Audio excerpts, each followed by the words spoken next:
Brilliant. Actually, within the business, I'm known as the head gardener, which is altogether better than managing director. But so I'd like to say a quick thank you to NMPI for inviting me today. I didn't realise until this morning I was the only client, and everyone else is within the family, as it were. So I feel privileged to be that. But actually, as the head gardener of one of the lowest tech industries and businesses in one of the lowest tech industries in the country, it's amazing to be stood here in the temple of tech. In fact, I've walked by several times thinking, blimey, it must be good in there. And it really is, isn't it? Look at this. Anyway, so a day in the garden. It's actually not a day. It's only going to last 10 minutes, I'm told. So I'll try and speak quite quickly. Just a few bits of information about the business. So this is actually a relatively young business. I was 50 2 weeks ago. You don't have to sing happy birthday, but if you want to, you can at the end. But you can't take any of my 10 minutes. This business is relatively young. We founded it in late 2011. It's thriving. It's doing really well, and I'm, privileged and proud to be a part of that journey with the team around me. We actually were a startup business. We had very, very low investment to begin with, and if you shoot all the way along to the penultimate point on this slide, you can see that in the 8 years that we've been trading, we've grown to about 17 million with an EBIT of about 2 million annually. The key to our success in a business which is traditionally very overhead heavy is it's a very overhead light business. So what we do is we run, not on a shoestring, but we do the things well within the business that need to be done, and we kind of outsource things that don't. So all of the clever thinking and the clever bits are done within the business. So horticultural stuff, technical stuff, and we carefully choose partners. And this is my pitch for an MPI, because they are proving to be an amazing partner for us as a business. It's working really well. We're working with them on a CPA basis, and the productivity in the 6 or so months since we've been working with them has been transformational. So our online revenue from that source has been growing like topsy. Over the course of a year, this year in particular, we're going to ship well over 1 million parcels only within the UK. And on our busiest day of the year, that's 13,500 parcels leaving our nursery, which is one articulated lorry leaving approximately every 20 minutes, which is a machine. People think gardening, people walk around with wheelbarrows and lawnmowers, and we do. Quite often we do that, especially at the weekends. I love a bit of that. But actually in the week, it is an absolute machine, and it's all about running the business efficiently and so on. So our turnover, as I mentioned, this year is going to be in the region of 17. It's closer to 17.5 million pounds actually, which for a startup that's 8 years old with that level of growth, and we've got a compound annual growth rate of about 30% per annum. The key thing about our business is it's very diverse. So we've got B2B and B2C. So our turnover is split almost exactly between 50% we deal directly with consumers, which is where the NMPI guys come in very strongly. And then the other, we work with a portfolio of B2C businesses, which I'll come on to later, where we curate a very specific range for them, and we completely take away all of the headaches of dealing with what is actually a very perishable, very limited shelf life and very delicate product. These are a few of the things we do. So, of course, we've got websites. We've got the U Garden brand. We've also got Blooming Direct, which is the second one of our in-house brands. But we do run white label websites for other people too. The previous business I started up or co-founded in 2007, I left in mid-2011.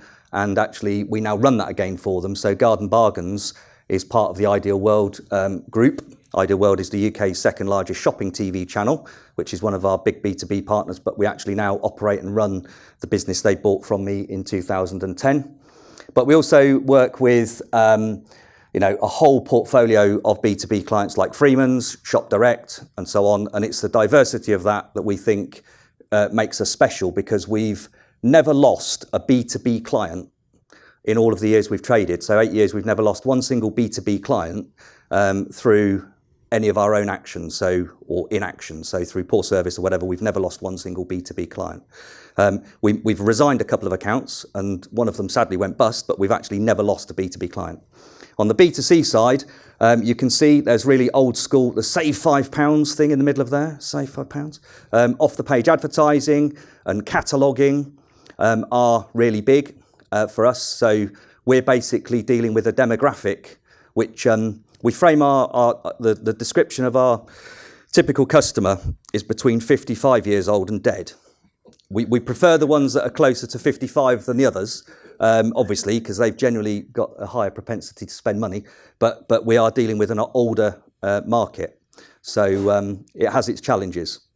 And interestingly, at the bottom there, Amazon, we work with all parts of the Amazon business, and we're their biggest living product provider across the whole of Europe. So we don't actually ship anything to Europe. It's all in the UK, but we're bigger than any other horticultural business shipping living product across the whole of Europe. So this is our nursery. This is a massive differentiator between us and our competitors, and it's one of the things that gives us an enormous entrenched value compared to our competitors. It's a 6 hectare, circa 12 acre site in Lincolnshire, and every product we ship and deliver across the whole of the UK, he's not going very fast, is he? It's all health and safety, you know, these forklift trucks. But we've got a state-of-the-art facility with very large packing shed. We've got glass houses. We've got polythene tunnels. We've got shade tunnels. We don't have a dog. We used to have a cat. It was called Ralph. It died though, sadly. We should get another cat. You can see it's a large site, and what we've got actually within the site is all of the facilities to keep product in perfect condition. So we work with a portfolio of different growers across the whole of Europe. That's inside the packing shed there. It's a very manual, very hands-on product category because you can't mechanise handling plants very easily and packing them. So it's all very much people. You can see the sort of box going down the line there with live plants handled with care. And that's an example of one of the 100 or so things we do to enable our team to make sure that products get delivered to customers in perfect condition. And of course, that nursery will see this year over 1 million parcels delivered across the UK. And FIFO, Trustpilot, all of our Facebook forum and so on tells us that actually we get it right pretty much all of the time. With a living product like horticultural products, you can't get it right all of the time. It's just impossible because the weather, the couriers and everyone else basically get it wrong. So I've covered some of these points already. The first point I won't say again. The specialisms really that we have within our business. We are a horticultural business. We are rammed packed full of gardeners. I've spent basically my entire life in horticulture. So I am a customer. I buy from my own business. I buy from all of my competitors' businesses, and I'm an absolute hobby gardener, complete nutter. So when I go home, I actually generally mow the lawn and things like that because it makes me happy to do that. So all of our key disciplines around marketing, product, supply chain, logistics, operations, we keep the skill in-house. Things where we add no value, we outsource. So we have an outsourced call centre, and we outsource services where we know we can't do them as well as the outsourced partner. So NMPI is a great example. We would never be able to do what they do for us. They do it great, and I think that will be a long-lasting and great relationship. We have partners that are selected very carefully. So our call centre, we challenge them, we test them, we monitor stats continually, as we do on all of our partners, whether it's Yodel, whether it's Mosaic Fulfilment, who do our call centre work, and we are all over the data. So although we're hicks from the sticks and we're old gardeners, we actually are all over the data all of the time. And every single night at midnight, the entire management team get a suite of reports from our business system, which is advanced mail order.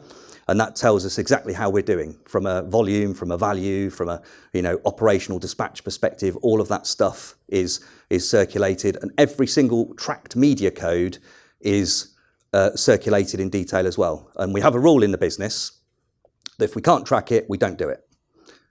Where it's CPA, it's much easier. We still monitor the attribution of our cost to revenue, but it makes it easier for us to do that. But we genuinely have across all of our marketing outlets. We have a rule which is if you can't track it, don't do it. And that's my single biggest piece of advice.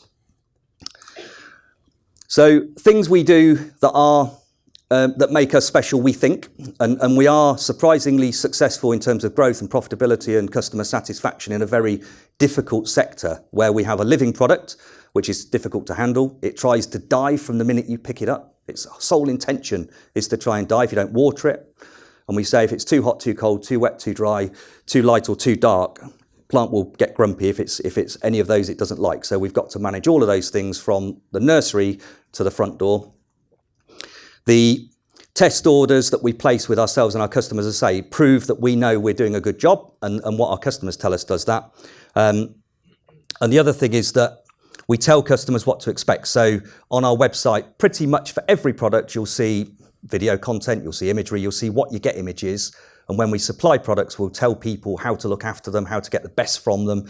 And we actually have an incredibly responsive customer service team who deal with all of the issues they may have very, very quickly. And the secret of success we know in our business is make it easy for people to order. And the next point says that around things like Amazon Pay, where we've got the one-click ordering on our B2C solution. And any of you that run websites that don't have Amazon Pay, you're bonkers. You should just do that because it is brilliant and it works really well. It represents about 20% of our direct-to-consumer revenue and is at least as powerful as PayPal in terms of how people pay. So video content allows us to demonstrate the product. Online marketing trickery, so basket abandonment, looking constantly at how the website works, running, I can't remember the name of the program now, that we use to tell us the hotspots on the website. It'll come to me in a minute, but we constantly monitor what people do on the website, and then we're constantly refining how it looks and the layout of it. What you'll find is the Yew Garden website looks spookily like the Amazon website because we know they're really good at it, and we've basically copied them a bit, and it works very well. The last thing is that I've said be a gardener, love what you do. You don't have to be a gardener, but you might be. Who is a gardener, by the way, in the audience? Anyone garden? Oh, just the 5 of you? Oh, well. I thought it was going to be a hard audience because of course, being 50, I knew I was going to be in a room of 20 and 30-somethings. But whatever, my advice to you, and certainly I'm lucky and I'm absolutely blessed that I live and work in an industry that I thoroughly enjoy, and I wouldn't want to do anything else. I've done it my whole life, starting from living and working on my family nursery in Devon, and I'm now fortunate to do what I do with the business in Lincolnshire. But actually, the big secret of life is whatever you do at work, do what you absolutely enjoy. If you do that, then it just makes life easier, and you'll generally be more successful. So I don't know if that was 10 minutes. I think it was about 10 minutes. If it was a bit more, I'm sorry. But thank you for listening.